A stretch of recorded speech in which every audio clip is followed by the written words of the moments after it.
രോഹിണി വള്ളസദ്യയിലെ ആചാര ലംഘന വിവാദത്തിൽ ദേവസ്വം ബോർഡും പള്ളിയോട സേവാ സംഘവും രണ്ട് തട്ടിൽ. ക്ഷേത്ര ഉപദേശക സമിതിയും ദേവസ്വം ബോർഡ് ഉദ്യോഗസ്ഥരും ഗൂഢാലോചന നടത്തിയെന്നാണ് ആരോപണം. പരിഹാരക്രിയ ആവശ്യപ്പെട്ടത് ദേവസ്വം ബോർഡാണെന്നാണ് ക്ഷേത്രം തന്ത്രിയുടെ നിലപാട്. സെപ്റ്റംബർ 14 നടന്ന ആറന്മുള അഷ്ടമിരോഹിണി വള്ളസദ്യയിൽ ആചാര ലംഘനം നടന്നതായി അന്ന് തന്നെ ആരോപണം ഉയർന്നിരുന്നു. ദേവസ്വം വകുപ്പ് മന്ത്രി VN വാസവനും മന്ത്രി P പ്രസാദുമാണ് ഉദ്ഘാടന ചടങ്ങിൽ പങ്കെടുക്കാൻ എത്തിയത്. ദേവന് നേദിക്ക് മുൻപ് ഇവർ സദ്യ കഴിച്ചു എന്നായിരുന്നു ആരോപണം. സംഭവം വിവാദമായതോടെ ക്ഷേത്ര ഉപദേശക സമിതിയും ദേവസ്വം ബോർഡും ക്ഷേത്രം തന്ത്രി വാസുദേവ ഭട്ടതിരിപ്പാടിന് കത്തയച്ചു. തുടർന്നാണ് തന്ത്രി പരിഹാരക്രിയകൾ നിർദ്ദേശിച്ചത്. അകത്തു നിന്ന് ആരും ദീപം കത്തിച്ചു കൊടുത്തിട്ടില്ല. പുറത്ത് ദീപം കത്തിച്ചത് ആരാണെന്ന് അറിയില്ല. ഇങ്ങനെയൊക്കെയായിരുന്നു എനിക്ക് തന്ന AC-യുടെ മറുപടി. അതിനാണ് ഞാൻ മറുപടി കൊടുത്തത്. ആദ്യത്തെ കത്തിൽ പ്രായശ്ചിത്തം ചെയ്യേണ്ടതുണ്ടോ എന്നൊരു ചോദ്യവും ഉണ്ടായിരുന്നു.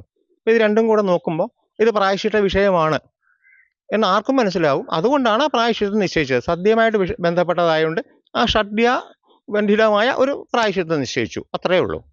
അതേസമയം ആചാര ലംഘന വിവാദത്തിന് പിന്നിൽ ഗൂഢാലോചന സംശയിക്കുന്നതായാണ് പള്ളിയോട സേവാ സംഘത്തിന്റെ ആരോപണം. ദേവസ്വം മന്ത്രി പങ്കെടുത്തത് ആചാരപരമായ വള്ളസദ്യയിൽ അല്ല. അതിഥികൾക്ക് മാത്രമായി സദ്യ നേരത്തെ വിളമ്പിയത് തെറ്റാണെങ്കിൽ തിരുത്തും. മുൻപും അതിഥികൾക്ക് മാത്രമായി ഊട്ടുപുരയിൽ സദ്യ നൽകിയിട്ടുണ്ടെന്നും പള്ളിയോട സേവാ സംഘം പ്രതികരിച്ചു. അകത്ത് വിളമ്പിയത് തെറ്റാണെന്ന് അദ്ദേഹം പറഞ്ഞാൽ നമ്മൾ തിരുത്തും. കാരണം അതിനകത്ത് എന്തെങ്കിലും പരിഹാരം ഉണ്ടെങ്കിൽ നമ്മൾ ചെയ്യും. നേരത്തെ ചെയ്തിട്ടുണ്ട്. പക്ഷെ അദ്ദേഹം പറഞ്ഞതല്ല. അദ്ദേഹം പറഞ്ഞത് വള്ളസദ്യയിൽ അദ്ദേഹം പങ്കെടുത്തു എന്നാണ്. വള്ളസദ്യക്കകത്ത് പോയി അവിടെ ഇരുന്ന് വള്ളസദ്യ ഉണ്ട്. വള്ളസദ്യ എല്ലാ വള്ളങ്ങൾക്കും പ്രത്യേകം വെച്ചിട്ടുണ്ട്. ആചാരപരമായിട്ടുള്ള വള്ളസദ്യയിൽ അദ്ദേഹം പങ്കെടുത്തില്ല. പാട്ടോ കാര്യങ്ങളോ ഒന്നും കേട്ട് അവിടെ നിന്നില്ല. വള്ളത്തിന്റെ കൂടെ അത് ഗണേഷ് കുമാർ വന്ന് വള്ളസദ്യയിലാണ് പങ്കെടുത്ത്.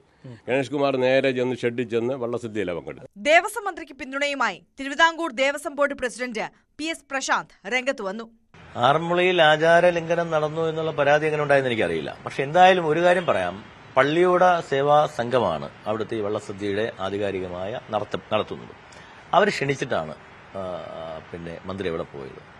അവരാണ് ആനയിച്ച് മന്ത്രിയെ ഓഫീസിലേക്ക് കൊണ്ടുപോകുന്നത്, വിളക്ക് തെളിയിക്കാൻ കൊണ്ടുപോകുന്നത്, പള്ളിയോടങ്ങൾ വരുമ്പോൾ അതിന്റെ തീരത്തേക്ക് കൊണ്ടുപോകുന്നത്, പള്ളിയോട സദ്യ വിളമ്പുന്നത്, തന്ത്രിയാണ് വിളമ്പിക്കൊടുത്തതെന്ന് പറയുന്നു.